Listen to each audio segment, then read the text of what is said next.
Bien, a continuación vamos a realizar un experimento que está a cargo de los estudiantes de la Universidad Iberoamericana. Sus nombres son Brian Ortiz, Kenneth Rivera y Daniela Salamanca. Bien, les presento los elementos que vamos a utilizar para este experimento. Entonces, H2O, es decir, agua, cloruro de sodio, que es sal, y en este encontramos los solventes, que es el agua, todo en su misma proporción, es decir, el agua la vamos a manejar en 500 mililitros para la toma 1, 2 y 3. Lo que sí nos va a cambiar es el soluto, es decir, la sal o cloruro sódico. Para la primera toma vamos a manejar 10 gramos, para la segunda 20 y para la tercera vamos a manejar 40 gramos de cloruro sódico. Bien, lo importante de acá es verificar cómo actúa nuestra disolución en cuanto al gramaje de soluto que vamos a agregar. Entonces, estamos atentos, vamos con la toma 1, 2 y 3. Bien, vamos a utilizar esta cuchara para realizar la ebullición o revolverlo, ¿vale? Porque pues si no lo hacemos tarda unos minutos en diluirse nuestro soluto. Bien, entonces iniciamos con nuestra toma número 1 y vamos a notar qué pasa. Entonces vemos que este tarda muy poco en diluirse. ¿Por qué? Porque nuestro solvente es mucho mayor a la cantidad o peso o gramaje de soluto que estamos agregando, en este caso la sal. Vamos a ver que es una mezcla totalmente homogénea. ¿Qué va a pasar con el pasar del tiempo? Se va a ver un poco más translúcida. Vamos a ver nuestra segunda toma. Acá ya vamos a agregar 20 gramos de cloruro sódico o sal, ¿sí? Lo que le llamamos comúnmente sal. Entonces, bien, vamos a ayudarle con la ebullición.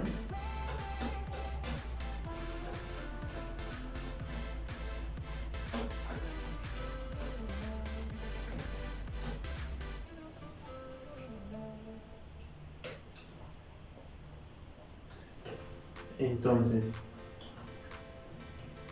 bien, acá vamos a ver que nos quedan pequeñas moléculas de cloruro sódico o de sal. ¿Por qué? Porque nuestro solvente es igual con la cantidad de soluto que agregamos, es decir, que el soluto cubre todo el solvente. Igual quedan dos mezclas totalmente homogéneas, pero vamos a notar que la primera va a ser más translúcida que la segunda. Ahora vamos con nuestra tercera muestra. Entonces acá ya vamos a aplicar una cantidad superior de soluto, es decir, de cloruro sódico, 40 gramos para los mismos 500 mililitros de agua. Vamos a hacer la ebullición.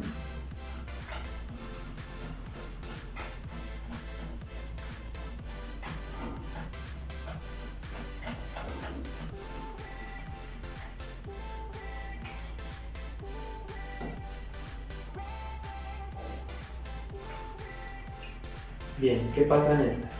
Como podemos ver, vamos notando la diferencia de translucidad o color de estas tres fases, ¿sí? Acá, como es mucho mayor la cantidad de soluto que le agregamos al solvente, este ya no alcanza a cubrir totalmente el soluto, es decir, que van a quedar algunas moléculas sin acoger o cubrir, por lo que nos queda una disolución sobresaturada, ¿vale? Ahorita, con el pasar del tiempo, se va a volver un poco más translúcida el agua, pero las moléculas de cloruro sódico van a asentarse, aquellas que no fueron totalmente descubiertas por el solvente. Buen día para todos. Como nos pudimos dar cuenta en el video anterior que explicaba nuestro compañero, el experimento que escogimos fue el agua con sal.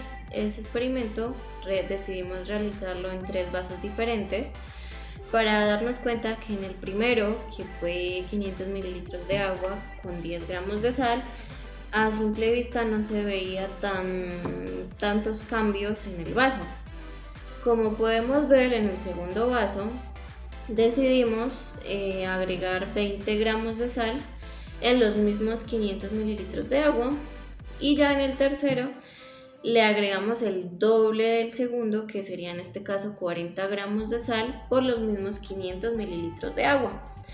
Al realizar este experimento nos podemos dar cuenta en el último vaso, que es el número 3, que al agregarle los 40 gramos de sal con los mismos 500 mililitros de agua, se nota mucho la diferencia de que no solamente es agua porque no se disolvió por completa, sino que realmente se asentó en el vaso en la parte de abajo, demostrando que no toda la sal se había diluido. Al realizar esto, nos podemos dar cuenta que obtenemos una mezcla saturada porque no se disuelven todos los componentes. Cuando nosotros realizamos otros experimentos con otros temas, como en este caso sería frutiño o jugos o algo así, uno se da cuenta que si se le pasa más de la cantidad que deberíamos agregarle, siempre al final de terminar el jugo que estamos tomando, o depende de lo que sea, al vaciar el recipiente vamos a encontrar asentada la cantidad de demás en el vaso. Entonces, recordemos que la concentración es una relación que está entre el soluto y el solvente. Entonces, el solvente es uno de los componentes mayoritarios, que estos se pueden identificar como un líquido. Según el experimento que estamos usando nosotros, el líquido sería el agua y el soluto, en este caso el que es un componente con una cantidad menor que se le agrega al solvente, también lo podemos identificar, pues según el experimento que estamos realizando, sería la sal. Al realizar esto, realizamos las operaciones como tal escogiendo una sola, que en este caso escogimos el porcentaje masa volumen. Al realizar esto nos devolvemos a la primera parte, que decíamos que el 10 gramos de sal por 500 mililitros de agua. Entonces la fórmula sería 10 gramos de sal de NaCl dividido por 500 mililitros de agua, que es H2O. Esto lo multiplicamos por 100 para obtener un resultado del 2% de masa volumen. Si revisamos anteriormente, vuelvo y reitero, el segundo vaso, que habíamos dicho que era de 20 gramos de sal, cogemos 20 gramos de sal de NaCl, lo dividimos por 500 mililitros de H2O y lo multiplicamos por 100. Al realizar este procedimiento, el resultado que vamos a obtener es del 4% de masa por volumen. El tercero y último que realizamos es el del vaso de 40 gramos de sal, que le agregamos 500 mililitros y volvemos a hacer el mismo procedimiento, 40 gramos de NaCl dividido por 500 mililitros de H2O por 100. Este resultado que obtenemos es el 8% de masa volumen. Siguiendo con lo que dice nuestra compañera, vamos a ver la concentración. En la primera muestra tenemos 10 gramos de soluto, que en este caso es la sal, dividido 500 mililitros de agua. Para que la concentración nos pueda dar, tenemos que pasar mililitros a litros. En este caso serían 500 mililitros de agua dividido 1000. Cancelamos mililitros, nos quedan 0,5 litros de agua.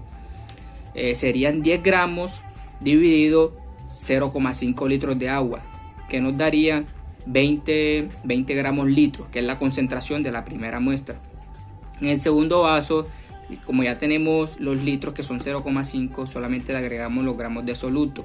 En este caso serían 40 gramos de soluto dividido 0,5 litros de agua, que nos daría una concentración de 40 gramos litros, ¿cierto? En la tercera muestra tenemos el doble de la segunda. En este caso serían 40 gramos de soluto dividido 0,5 litros de agua, que nos daría una concentración de 80 gramos litros. De todo esto podemos concluir que entre más soluto necesitamos más cantidad de disolución para que la muestra se pueda diluir completamente. En la primera muestra vimos que la disolución fue efectiva porque la sal se diluyó toda en el agua, porque fue una cantidad de sal considerada. En la segunda muestra pudimos observar que ya a medida que se le estábamos echando la sal, se veía como saturación, se veía como mucha saturación de sal, ya que la muestra, el agua no diluía completamente, porque era mucha cantidad de soluto. Y ya en la tercera muestra vimos una completa saturación, ya que la cantidad de agua no era, por decirlo así, no era capaz de diluir el soluto, que era mucho. Podemos concluir que en este caso, entre más soluto, más cantidad de agua para que la dilución nos pueda rendir y nos pueda ser efectiva en este caso. Muchas gracias.